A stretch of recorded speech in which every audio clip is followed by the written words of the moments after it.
কর্মবিরতি প্রত্যাহার করে সড়কে ফিরেছে পুলিশ। সকাল থেকে রাজধানীর বিভিন্ন সড়কে দায়িত্ব পালন শুরু করেন ট্রাফিক পুলিশের সদস্যরা। পাশাপাশি মোড়ে মোড়ে শিক্ষার্থী ও স্বেচ্ছাসেবীরাও রয়েছেন। অন্যদিকে ঢাকার প্রায় সব থানায় সীমিত পরিসরে শুরু হয়েছে কার্যক্রম। নেওয়া হয়েছে জিডি এবং মামলাও নেওয়া হচ্ছে, তবে পুরোপুরি কাজ শুরুর জন্য সময় লাগবে।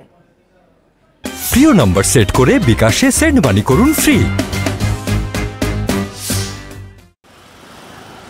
সোমবার সকাল থেকেই রাজধানীর বিভিন্ন গুরুত্বপূর্ণ পয়েন্টে দেখা যায় ট্রাফিক পুলিশের উপস্থিতি।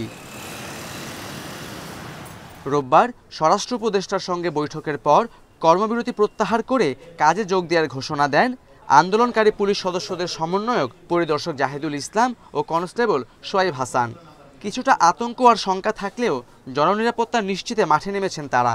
সবাই কাজ করছে, সবাই দেশের জন্য কাজ করছে, আমরাও কাজ করছি, আগেও করেছি।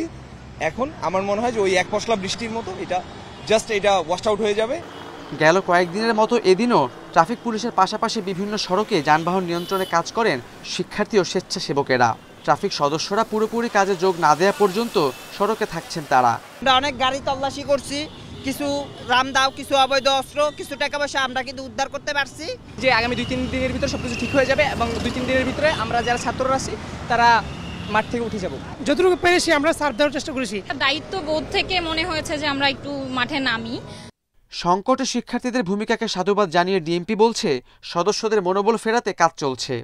দেশপ্রেমে উদ্বুদ্ধ হয়ে তারা এই ট্রাফিকের দায়িত্বটি পালন করেছে এবং আমি দেখেছি তারা 100% সফলভাবে করেছে এবং আমাদেরও কিছু ত্রুটি বিচ্যুতি ছিল। আমার এই তাদের দায়িত্ব দেখে মনে হয়েছে তাদের কাছ থেকে আমাদের অনেক কিছু শেখার আছে।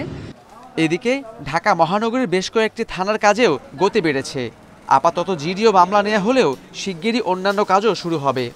দূরত্বটা ঘুচিয়ে আমরা সত্যিকারের জনগণের রাস্তার পুলিশ হতে চাচ্ছি, সেভাবেই চেষ্টা করে যাচ্ছি।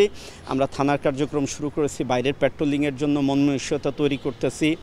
এখনও প্রতিটি থানার নিরাপত্তার দায়িত্বে রয়েছে সেনাবাহিনী ও আনসারের সদস্যরা। কোটা আন্দোলনকে কেন্দ্র করে সংঘর্ষে হতাহতের পর বেশ কিছু দাবিতে 6 আগস্ট থেকে কর্মবিরতি পালন করে পুলিশ অধীনস্থ কর্মচারী সংগঠন। Khaled Raihan, independent news, Dhaka.